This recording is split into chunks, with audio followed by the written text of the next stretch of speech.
12 वर्ष का वनवास और 18 दिनों का कुरुक्षेत्र जीवन का सबसे बड़ा संदेश देता है। पांडव 12 वर्षों तक जंगलों में रहे। उन्होंने कष्ट सहे, अपमान सहा, कठिन परिस्थितियों का सामना किया, लेकिन उनकी समस्या का समाधान नहीं निकला। उनका राज्य वापस नहीं मिला, अन्याय समाप्त नहीं हुआ और उनके जीवन की सबसे बड़ी लड़ाई अभी भी बाकी थी। फिर एक समय आया जब वही समस्या मात्र 18 दिनों के कुरुक्षेत्र युद्ध में समाप्त हो गई। इस घटना में हम सभी के जीवन के लिए एक बहुत बड़ा आध्यात्मिक संदेश छिपा हुआ है। कई बार जीवन में हम अपनी समस्याओं से भागते रहते हैं। हम समय बदलने का इंतजार करते हैं, परिस्थितियों के सुधरने का इंतजार करते हैं, लोगों के बदलने का इंतजार करते हैं, लेकिन समस्या वही की वही रहती है। क्यों? क्योंकि कुछ समस्याएं समय से नहीं, साहस से हल होती है। कुछ लड़ाइयां भागने से नहीं, सामना करने से जीती जाती है। पांडवों ने 12 साल जंगल में बिताए, लेकिन जब तक उन्होंने अन्याय के सामने खड़ा होने का निर्णय नहीं लिया, तब तक समाधान नहीं मिला। हम भी अपने जीवन में अक्सर ऐसा ही करते हैं। कोई व्यक्ति वर्षों से अपने डर के साथ जी रहा है, कोई अपने सफल होने के भय से भाग रहा है, कोई अपने दुख, कमजोरी या बुरी आदतों से समझौता कर चुका है। लेकिन याद रखिए, जिस समस्या से आप भागते हैं वो आपका पीछा करती है, और जिस समस्या का आप सामना करते हैं वह धीरे धीरे समाप्त होने लगती है। कुरुक्षेत्र केवल एक युद्ध का मैदान नहीं था, वो मनुष्य के भीतर चलने वाले संघर्ष का प्रतीक था। हम सबके भीतर भी एक कुरुक्षेत्र है। एक तरफ हमारा डर, आलस, मोह, क्रोध और नकारात्मक सोच खड़ी है, और दूसरी तरफ हमारा साहस, विश्वास, धैर्य और आत्मबल खड़ा है। जीवन बदलने के लिए हमें अपने भीतर के कुरुक्षेत्र में उतरना ही पड़ता है। भगवान ने अर्जुन से यह नहीं कहा कि युद्ध छोड़ दो। उन्होंने कहा, उठो, अपने धर्म के लिए खड़े हो जाओ। इसका अर्थ है कि जीवन की कठिनाइयों से भागना आध्यात्मिकता नहीं है। सच्ची आध्यात्मिकता सत्य और धर्म के लिए खड़े होना है। हो सकता है आपकी कोई समस्या वर्षों पुरानी हो सकता है आप लंबे समय से संघर्ष कर रहे हो, लेकिन याद रखिए, एक साहसी निर्णय वर्षों की परेशानियों का अंत कर सकता है। 12 वर्ष का वनवास हमें धैर्य सिखाता है, और 18 दिनों का कुरुक्षेत्र हमें साहस सिखाता है। इसलिए आज हमें अपने जीवन से भागना बंद करना होगा, अपने डर का सामना करना होगा, अपनी कमजोरी को चुनौती देना होगा, अपने भीतर के अर्जुन को जगाना होगा। क्योंकि जीवन की सबसे बड़ी समस्या समय से नहीं, साहस से समाप्त होती है। और हो सकता है कि जिस समाधान की आप वर्षों से प्रतीक्षा कर रहे हैं वो आपकी एक निडर शुरुआत से केवल कुछ कदम दूर हो। महाभारत की घटना हमें जीवन का बहुत बड़ा सत्य सिखाती है। पांडव 12 वर्षों तक जंगल में रहे। उन्होंने राजमहल छोड़ दिया, सुख सुविधाएं छोड़ दी, अपमान सहा, कष्ट सहे, कठिन परिस्थितियों में जीवन बिताया। लेकिन इन 12 वर्षों में उनकी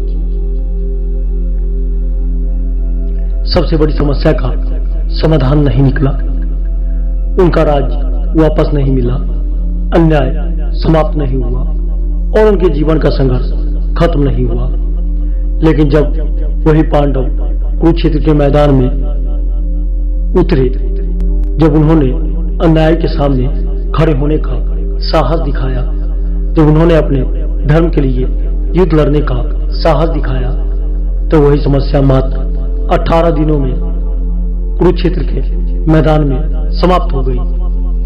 यह केवल इतिहास नहीं है, यह हमारे जीवन का भी सत्य है, क्योंकि हम में से बहुत से लोग अपने जीवन का वनवास जी रहे हैं।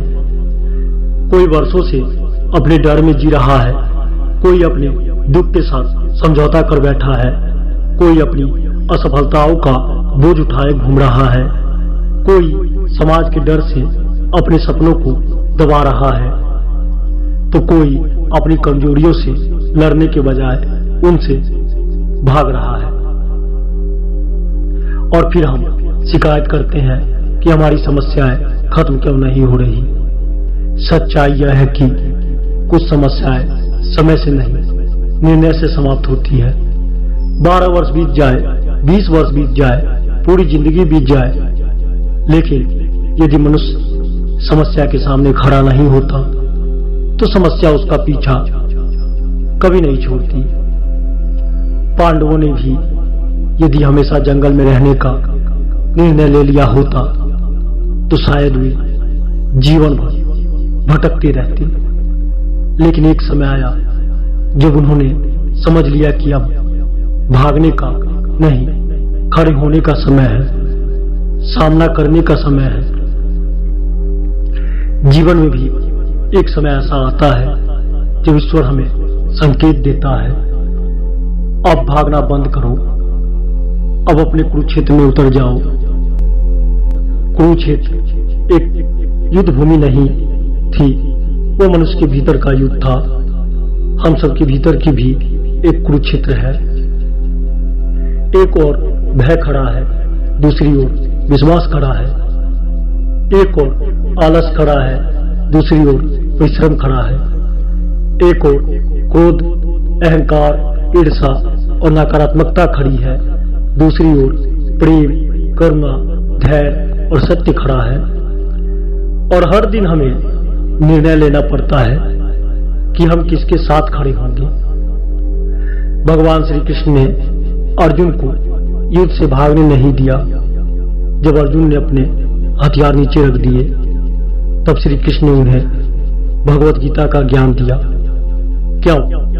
क्योंकि भगवान जानते थे कि अर्जुन की समस्या का समाधान जंगल में जाकर बैठने से नहीं होगा।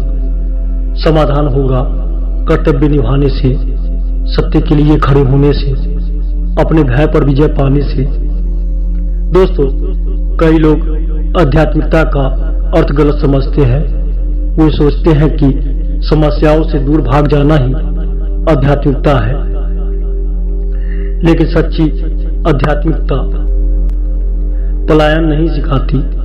सच्ची आध्यात्मिकता सिखाती है स्थिति कैसे भी हो, सत्य के साथ खड़े रहो। यदि आपके जीवन में कोई बुरी आदत है तो उससे लड़ो। यदि आपके अंदर डर है तो उसका सामना करो। यदि आपके जीवन में असफलता है तो दोबारा उठ खड़े हो जाओ। यदि आपके साथ अन्याय हुआ है तो स्वयं को इतना मजबूत बनाओ कि अन्याय आपके सामने टिक ना सके। क्योंकि जीवन में सबसे बड़ा परिवर्तन तब आता है जब मनुष्य अपने भीतर के डर को हराने का निर्णय लेता है। याद रखिए, जिन समस्याओं से आप भागते हैं वे आपका पीछा करती है, और जिन समस्याओं का आप सामना करते हैं वो धीरे धीरे समाप्त हो जाती हैं। 12 वर्षों का वनवास हमें धैर्य सिखाता है, लेकिन 18 दिनों का कुरुक्षेत्र हमें यह सिखाता है कि धैर्य के साथ साहस भी आवश्यक है। केवल प्रतीक्षा करते रहने से कुछ नहीं बदलता। परिस्थितियां तब बदलती है जब मनुष्य बदलने का साहस करता है। हो सकता है कि आप बरसों से किसी परेशानी में हो सकता है कि आप लंबे समय से संघर्ष कर रहे हो सकता है कि आप थक चुके हो। लेकिन आज अपने आप से एक प्रश्न पूछिए, क्या मैं अपनी समस्या से भाग रहा हूं या उसका सामना कर रहा हूं? क्योंकि संभव है कि जिस समस्या को आप बरसों से ढूंढ रहे हैं उसका समाधान केवल एक साहसी निर्णय दूर हो। अपने भीतर के अर्जुन को जगाइए, अपने जीवन के कुरुक्षेत्र में उतरिए, अपने डर, अपनी कमजोरियां, अपनी नकारात्मकता सोच और अपने आलस्य के विरुद्ध युद्ध कीजिए और विश्वास रखिए, जिस दिन आप अपने जीवन के कुरुक्षेत्र में उतरने का साहस कर लेंगे उसी दिन आपके जीवन का नया अध्याय शुरू हो जाएगा। क्योंकि 12 वर्ष का वनवास हमें प्रतीक्षा करना सिखाता है, लेकिन 18 दिन का कुरुक्षेत्र हमें जीतना सिखाता है, लड़ना सिखाता है, डर के सामने खड़ा होना सिखाता है। समस्या समय से नहीं, साहस से समाप्त होती है। भागने से नहीं, सामना करने से जीवन बदलता है।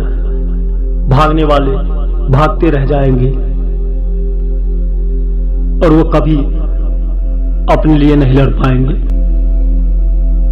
अपने हक और अस्तित्व के लिए लड़ना कोई अहंकार नहीं, बल्कि अपनी आत्मा का सम्मान करना है। जब आप अन्याय के सामने चुप रहते हैं तो आप केवल उस परिस्थिति से नहीं हारते, बल्कि ईश्वर द्वारा दिए गए अपने आत्मसम्मान को भी खो देते हैं। श्रीमद् भागवत गीता में भगवान श्री कृष्ण ने भी अर्जुन को कायरता छोड़कर अपने अधिकारों और धर्म के लिए लड़ने की प्रेरणा दी थी। अक्सर लोग सोचते हैं कि अध्यात्म का मतलब सब कुछ छोड़ देना, झुक जाना या चुपचाप रहना है, लेकिन यह सच नहीं है। सच्चा अध्यात्म हमें कायर बनना नहीं सिखाता। अध्यात्म हमें अपनी आत्मा की आवाज को पहचानना और न्याय के पक्ष में खड़ा होना सिखाता है। आप ईश्वर की अनमोल रचना है। उस परम पिता परमेश्वर ने आपको इस धरती पर किसी का गुलाम बनने या अपमान सहने के लिए नहीं भेजा है। आपके भीतर उसी परमात्मा का अंश वास करता है। जब आप अपने साथ हो रहे अन्याय को चुपचाप स्वीकार कर लेते हैं तो आप अनजाने में उस परमात्मा के अंश को अपमान करते हैं। अपने हक के लिए लड़ना धर्म है। इतिहास गवाह है, जब जब अधर्म और अन्याय बढ़ा है तब तब ईश्वर ने भी अस्त्र उठाए हैं। गीता में भगवान श्री कृष्ण ने साफ कहा है कि कर्मण्येवाधिकारस्ते, अर्थात कर्म करना तुम्हारा अधिकार है और अपने हक के लिए कर्म करना सबसे बड़ा धर्म है। कमजोरी सिर्फ एक भ्रम है। अगर आपको लगता है कि आप अकेले हैं, कमजोर हैं या आपके सामने खरा तंत्र बहुत मजबूत है, तो अपनी इस सोच को बदल दीजिए। जब आप सच और अन्याय के रास्ते पर चलते हैं तो ब्रह्मांड की अदृश्य दिव्य शक्तियां आपकी रीढ़ बनकर आपके पीछे खड़ी हो जाती है। शांति का मतलब कायरता नहीं। महात्मा बुद्ध और महावीर ने शांति का संदेश दिया, लेकिन उन्होंने कभी अन्याय के सामने झुकना नहीं सिखाया। शांति भीतर की मजबूती से आती है, डर से नहीं। अहंकार और अधिकार में अंतर। अपने स्वार्थ के लिए दूसरों को चोट पहुंचाना अहंकार है, लेकिन अपने आत्मसम्मान और अधिकारों की रक्षा के लिए खड़ा होना आपका आध्यात्मिक कर्तव्य है। परिणाम की चिंता छोड़े। जब आप अपने हक के लिए खड़े होते हैं तो जीत या हार मायने नहीं रखती। मायने यह रखता है कि आप विपरीत परिस्थितियों में भी रीढ़ की हड्डी सीधी करके खड़े रहें और अपने घुटने नहीं टेकें। उठिए, अपनी अंतरात्मा को जगाइए, अपने अंदर छिपे उस दिव्य हनुमान को पहचानिए जो किसी भी संकट के समुद्र को पार कर सकता है। आज ये संकल्प लीजिए कि आप किसी के साथ अन्याय नहीं करेंगे, लेकिन अपने साथ हो रहे अन्याय को एक पल के लिए भी बर्दाश्त नहीं करेंगे।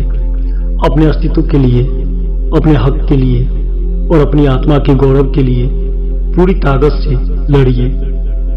याद रखिए, जो खुद की मदद करता है, ईश्वर भी उसी का हाथ थामता है।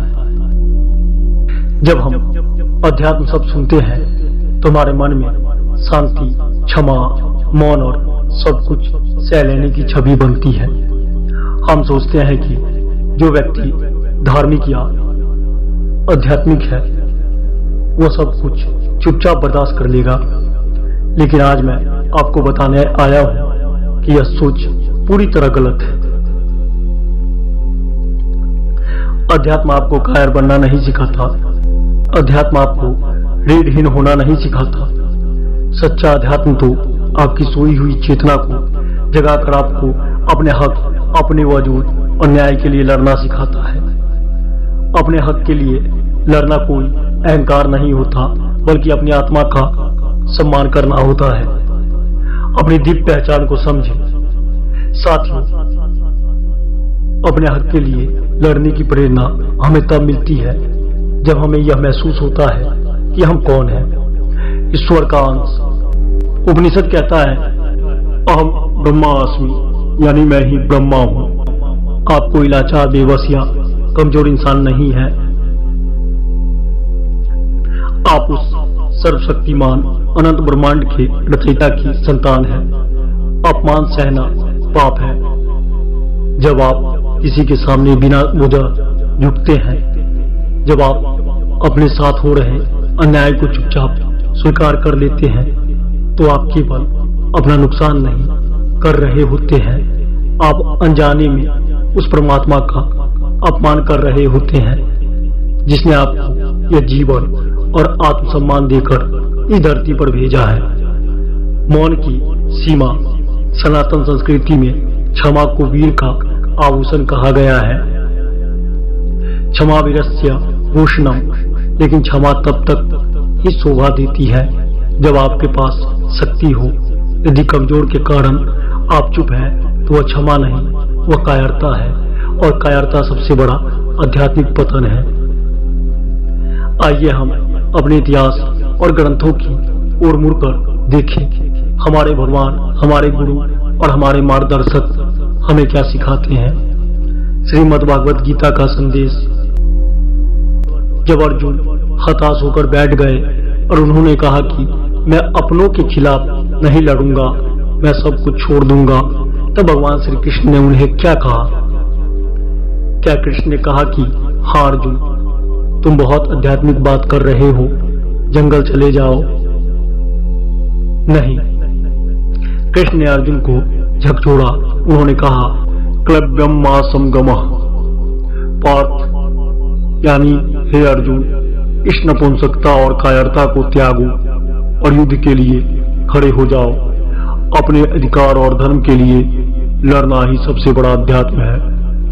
अन्याय को सहना सबसे बड़ा अधर्म है।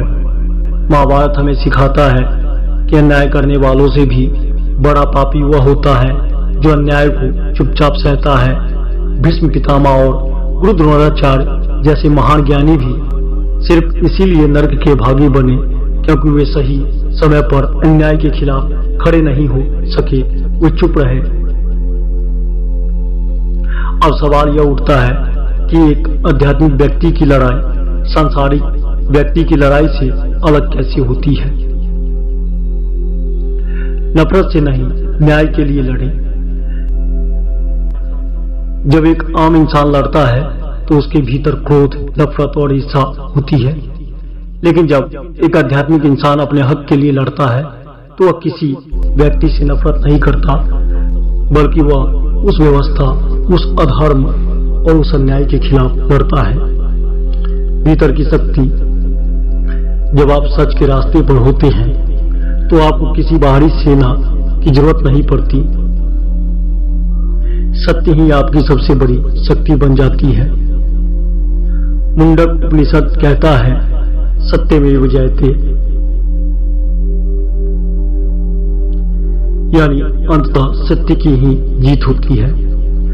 जब आप अपने हक के लिए खड़े होते हैं तो पूरी कायनात ब्रह्मांड की समस्त सकारात्मक ऊर्जाएं आपकी रीढ़ की हड्डी बनकर आपके पीछे खड़ी हो जाती है।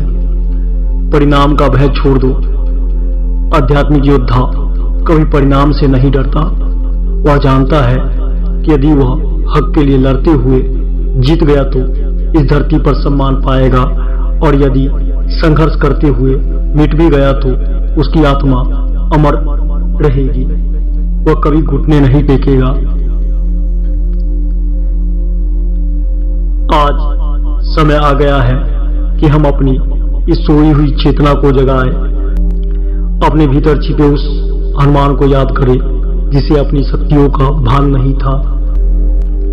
हम किसी के साथ अन्याय नहीं करेंगे, लेकिन अपने साथ हो रहे अन्याय को एक पल के लिए भी बर्दाश्त नहीं करेंगे।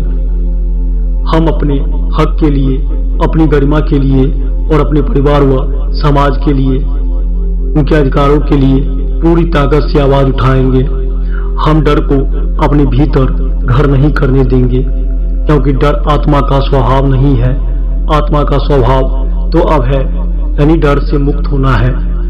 याद रखिए, परिस्थितियां कितनी भी कठिन क्यों ना हो, अंधेरा भी घना क्यों ना हो, अगर आपके भीतर सत्य की लौ जल रही है तो आपको कोई हरा नहीं सकता। उठिए, जागिए और अपने हक के लिए, अपने बावजूद के लिए, अपने वजूद के लिए पूरे गौरव के साथ खड़े हो जाइए। आप सभी ने मुझे इतनी शांति और एकाग्रता से सुना, इसके लिए मैं अपनी अंतरात्मा से आप सभी का आभार व्यक्त करता हूँ। धन्यवाद। जय हिंद। ओम शांति।